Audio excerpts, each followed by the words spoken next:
Brad said, as a fan, I have no interest in preparing for 2026. Not my job. I'll watch this season like I do every other. I'll cheer for them and hope they win. I don't work for the team. Why should I prepare for anything? Well, that is true. He makes a good point. We don't actually get to draft the quarterback. So, thanks for clarifying. Yeah, but I think Brad's saying is, I mean, we do argue about the quarterbacks, and we will have knockdown dragouts this spring, guarantee you, about what quarterback they should take. But I'm glad that there's somebody getting in on the other side, because I think there were a lot of people who were watching the games on even Thursday, Friday, Saturday, Sunday, yesterday.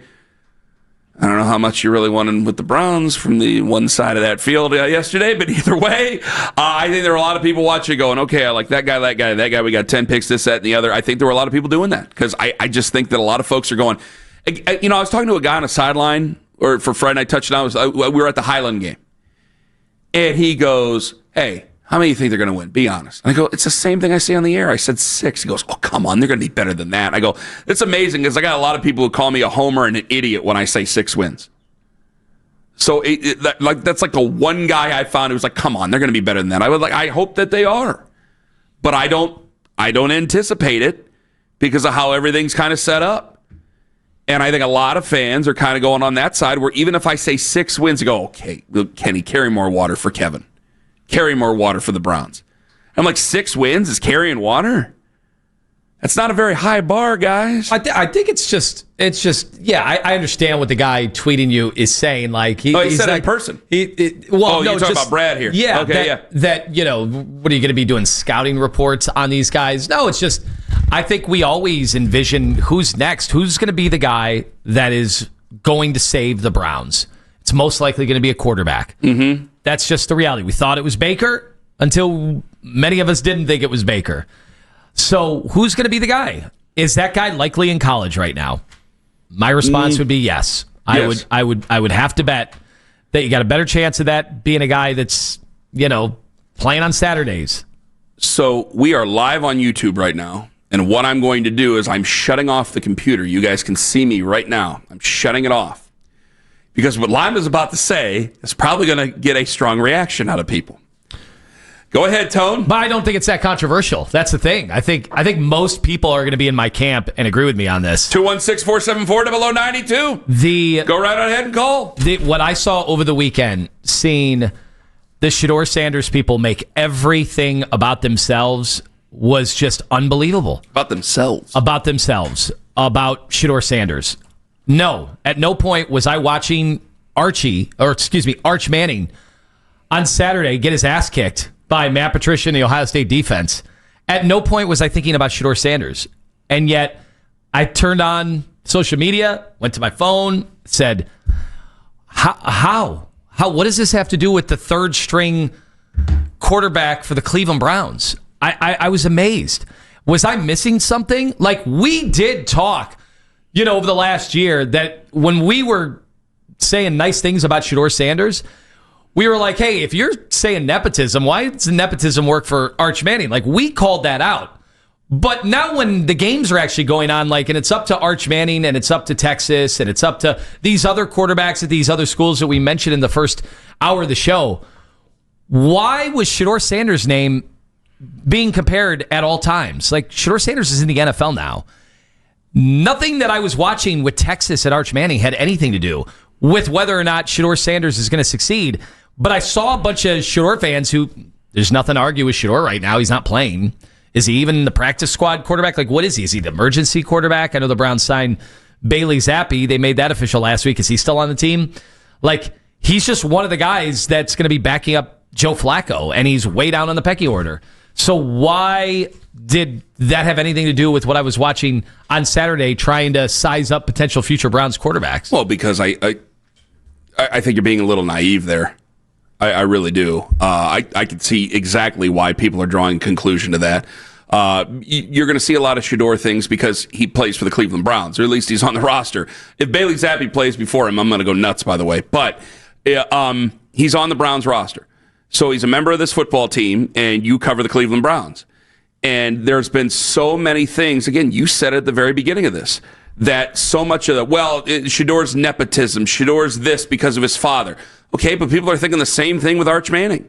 And there were a lot of folks waiting to see, because this guy has been propped up as he is the next big thing by all of us. And I go, man, there's got to be so many different people out there that say what they see is going to be a great football player that I have to take their word for it. And then he went out there and he struggled. Now, you could say, and I would agree with you, if you went, yeah, it's against Ohio State, there's 105,000 people in the stadium. Yeah. And they're all pulling against you. By the way, Shedeur sucked against the best competition in college football. This is a start against the very, very, very best. And I think for an Ohio State fan, you should feel really good about yourself, and that coming up again later. But I think when it came to Arch Manning, I don't know how anybody couldn't draw the conclusion to it, or couldn't draw parallels, I should say, between Arch Manning and Shedeur Sanders, and the people who are Shedeur Sanders fans going, wait a minute, why aren't you guys all saying this about this guy? Does he look like he's ready to go? A guy in his third start, we were comparing to somebody who had started for how many years? Did Shedeur start? He started for 2 years at Jackson State. And then, so we're comparing a guy in his third start to a 4-year starter. I don't understand. No, that maybe I'm naive then. I don't see the parallels at all. I think they're going to do that. Compare Shedeur, because they'll say that you didn't give Shedeur any time. They're not going to give Arch Manning any time. Wait, me and you gave Shedeur 4 years and we're electrified certainly, by him. But I'm not arguing with you. I'm saying what they're saying. So, but what does, I have no idea. Someone's going to have to explain to me. Shedeur, people could call up.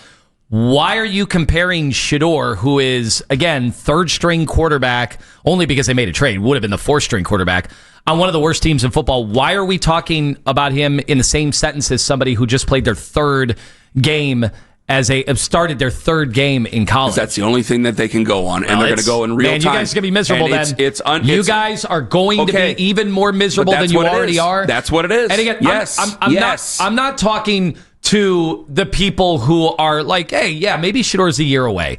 Maybe we just have to come to grips that Shedeur is a year away. I'm not saying Shedeur has no chance in the NFL. I think it's going to be an uphill battle now because, I mean, come on. The guy that probably picked, well, we know because he was with Andrew Berry, but either Jimmy Haslam, whoever you think picked Shedeur Sanders, they were out there first chance they got to scout the next guy. That's going to be the quarterback of the Cleveland Browns. And I think it bothers those folks. Okay, that's fine.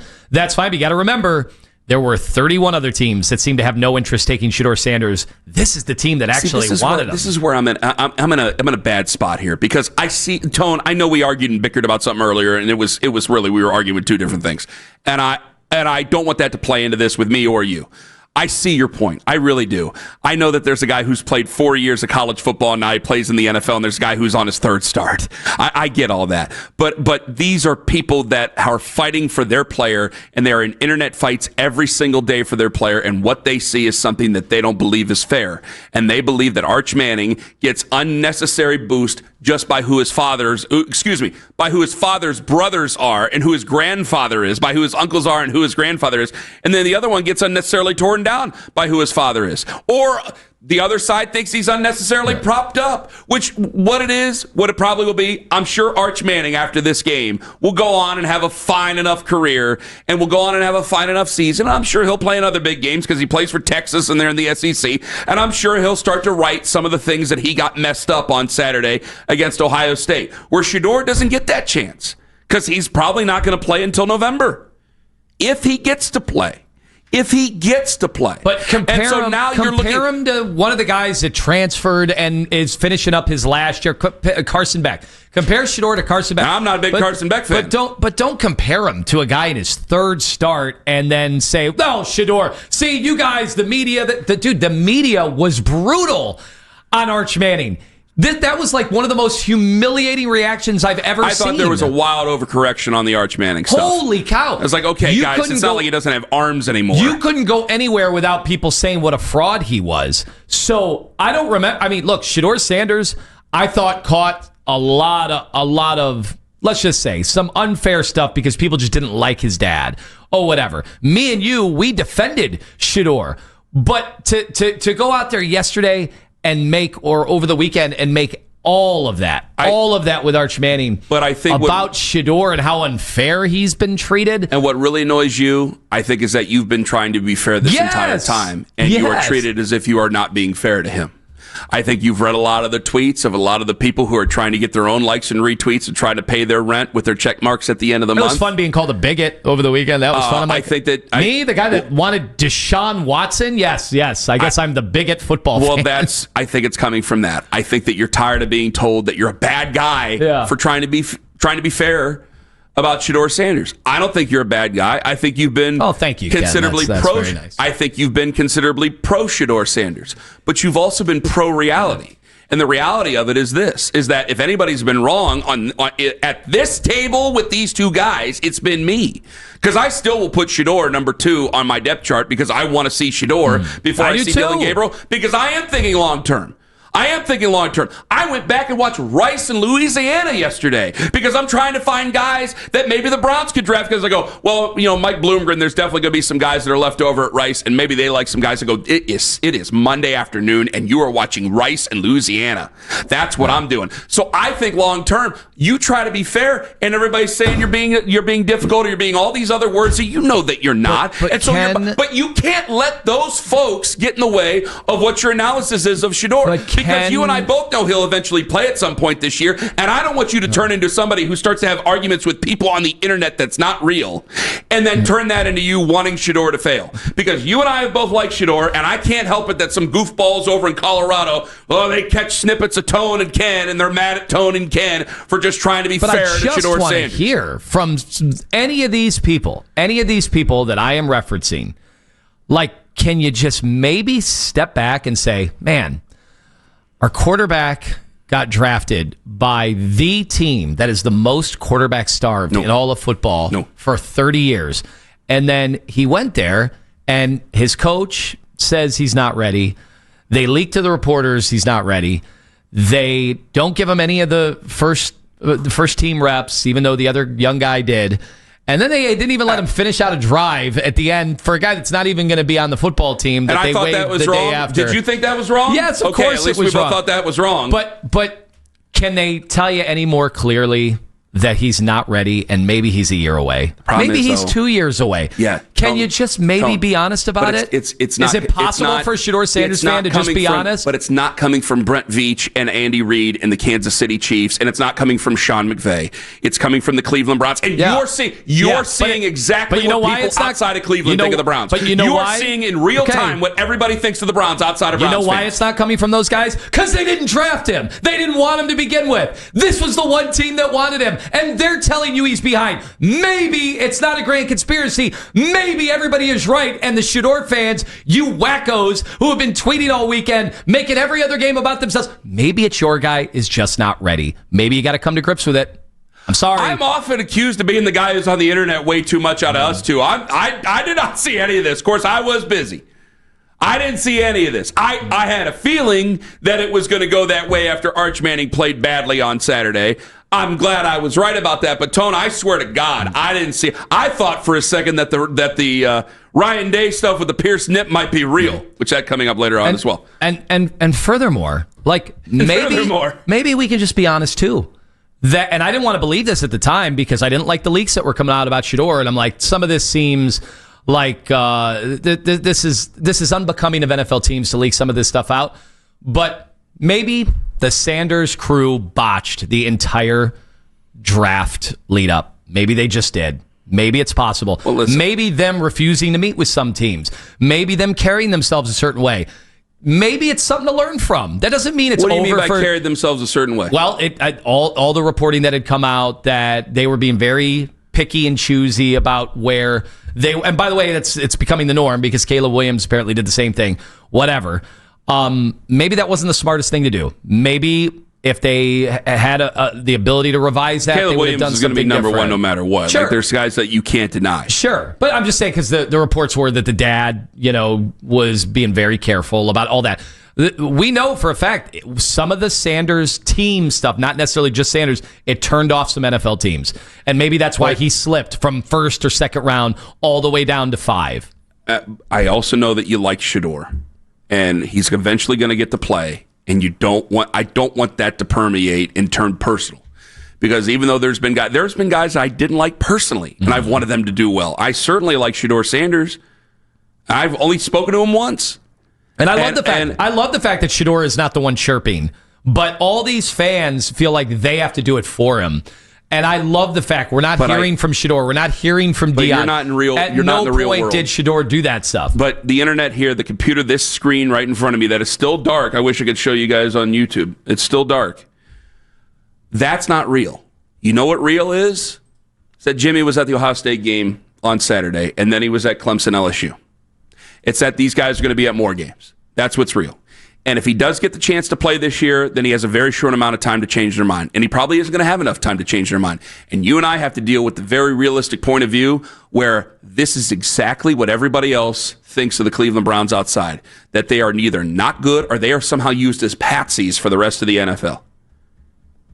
Like when Eric Dickerson says that there's conspiracy afoot, you and I, you got to deal with that, then Tone. what does it say to the Shedeur fans? That the smart teams, the good organizations, wanted nothing to do with your boy. Then, Tone, that's something that they're going to have to rectify themselves. No, they passed on him and passed on him and passed on him. But the ones that are not Browns fans and are only dropping in because they're Shedeur fans, they're the ones that are going to have to rectify that and hope that he gets a chance sooner than later and he can change people's minds and can be absolutely undeniable. Because right now, the odds are against him. He's third on the team. That means that he will not play before Dylan Gabriel, whether I like it or not, because I'm just curious. Whether I like it or not, he will not play before Dylan Gabriel. And if Dylan Gabriel conducts the offense and conducts himself decently, Dylan Gabriel will continue to play, and then they'll still draft a guy number one next year. And you will never get to see it, and then you'll just rip on the Browns. And then the next team he gets a chance with, because I would assume he gets a chance after next year with somebody else, well, then it's going to be up to them. But if he's not good, even the strongest Shedeur fans are going to have to come to terms with that. And it's up to them if they do or don't, because at that time, I'll have quarterback X out of this draft, and I will have moved on. That's why, Tone, of the things I've disagreed with you, I've always said, you guys act like this is our first rodeo. I got some idiot still espousing how bad the Browns are who used to play for the Cleveland Browns, and apparently I have to drop everything and play his audio coming up here later on. Tone wants it all, babe. They'll come to grips. They will. They'll understand. Who? The Shedeur fans, right? That's up to them, man. I can't tell them come to grips. You can tell them come to grips. I'm not telling people to come to grips. I'm just reading the replies of why I'm not mentioning Drew Aller yet. Drew Aller has his chance coming up on November 1st at Ohio Stadium. Drew Aller will have his chance. I'll get to that coming up again later on. 216-474-0092. Are you annoyed by Shedeur? It's like Lima's fit to be tight. I didn't realize you were sitting on this all weekend. Yeah, like it seems Saturday afternoon, you got yourself in a good, strong lather, and you've been waiting to pounce for 2 days, and here you are. I would have done this at 6 had I known you were that. What time did this hit you? Especially, I remember I did not watch Ohio State live. Right. Because I was doing the Kent State game. So I got home, and my For You page was all Rippy Arch, right? But it wasn't just Shedeur. It was everybody. Everybody, all the fans of college football were just having fun. It was funny. There was a lot of funny stuff, especially because fans do not like to be told, hey, this guy, we're anointing this guy. And then we see him for the first time. So let's face it, most people, it was the first time they ever saw Arch Manning play college. He'd only started 2 games before that, and then had come in and did some running plays, some gimmick plays other than that. And everybody saw the same thing. He was terrible. He was totally confused. Then he was sidearming everything. He was like doing a Mahomes impression, yet it was way off, was nowhere near. And it doesn't doom his career. Like, come on. I mean, we could go back, look at bad games that Patrick Mahomes with the sidearm stuff? That was weird. Made no sense to me. But that was it. Then when I saw all of that, I'm like, man, the Shedeur fans do realize Arch is getting crucified. Yeah. Like, were they not seeing that? He was getting crushed by everybody. But I think that they wanted to add to it because they've seen their guys getting crucified here. They wanted him to be written off for his career. Think how silly that is. You're kind of stuck. I mean, I look at them. Let me just give you their perspective first, or what I believe is their perspective before I go to the phones here. You and I have said, you guys bring up, well, you guys don't know nothing about anything until you see the Shedeur fans. I go, guys, we had Odell Beckham Jr. here. We had Johnny Manziel here. We had Baker Mayfield here. We got death threats from people in Oklahoma for crying out loud. Like there was a lot of people who did not. And it was all my residency here. I mean, there were people who wished death on us and the Browns and everything over Baker Mayfield. All right, so when I make the jokes like it ain't my first rodeo, it ain't. This is my fourth. But I think that you got to look at it through their eyes and go, hey man, as much as I'm saying you just jumped into this whole Browns foray, you've kind of just jumped into the whole Sanders foray because they've been arguing for him for 4 years. And by the way, we've been arguing with them. But they don't pay attention because we were one of 32 teams that could have taken him, and we ended up being the team that took him. So now it's real with us. But before it's like, yeah, I like Shedeur Sanders, but that's all you would say, and then that was it. But they have been having knockdown dragouts on their social medias for 4 years and on their radio shows for 4 years. Chad in Connecticut, he's listening on the free Odyssey app. Hello, Chad. Good morning, fellas. How you doing? Morning. Doing well, Chad. Go ahead. All right. So I just want to say I'm new here. I'm a Shador fan. I watch a lot of football. Never in my life watched one single Cleveland Browns game. I'm just going to let you know that right now. All right. So let me just give you a synopsis of why the people that are rooting for Shedeur and like Shedeur are so passionate as we are. All right. So we sit here and we have Arch being put on a pedestal for playing against UTEP and I think Louisiana Monroe, and everybody's just saying he's the next coming, the front runner for Heisman, first round draft pick, hasn't done anything, right? Just because his last name is Manning. Mm-hmm. But then we have Shedeur, who played at Jackson State, even though it's, under the level of the D1 that we're playing now. He played there, was able to show something similar to what Cam Ward did when JUCO came up, did really good at Washington State. Goes to Colorado. Colorado was must-see TV every single week. Didn't matter if they got blown out by Oregon by 50 points or was in one possession games versus every other ranked team that they played that season. Against Caleb, I saw him play against Caleb. And I saw Shedeur outplay Caleb in that USC game. We saw it. So we all are looking at it and saying, hey, we saw the talent. We know that Colorado wasn't good. We know what they were dealing with, but we saw a star in Shedeur. We saw him with Travis, without Travis. We saw him lead that team. We all gone through footage, gone through these games, see him reading defenses, calling audibles at the line, changing protection. We're hearing his teammates saying, like, hey, we didn't know the play, but Shedeur is the person that's telling us the plays. He's telling us our routes. He's telling us our protections at the line. So when we hear these things and then we get to, the draft and it's Shedeur's not good on the whiteboard. Shedeur doesn't know how to read defense. He doesn't know how to get in and out of huddles. He doesn't know how to set protections. We're just like, wait, we heard this from his teammates that he does this. I've seen it. So now we go through the draft, and for some reason, the New York Giants comes out and say, Shedeur was horrible at the whiteboard, blah, blah, blah. Now, that could have just been them signaling to their fans like, yo, we're not going to draft Shedeur, and we're going to give you a reason why we're not going to draft Shedeur, just so we can draft Jackson Dart and you guys don't kill us. But what that does is that railroads Shedeur's draft stock. So now we have all these other teams or other people believing whatever they hear. You think one team can do that? You don't think most teams are used to having other GMs signal stuff like that for whatever reason? You don't think they do their own scouting, their own investigation? In this situation, like, why are they taking the Giants' word for it?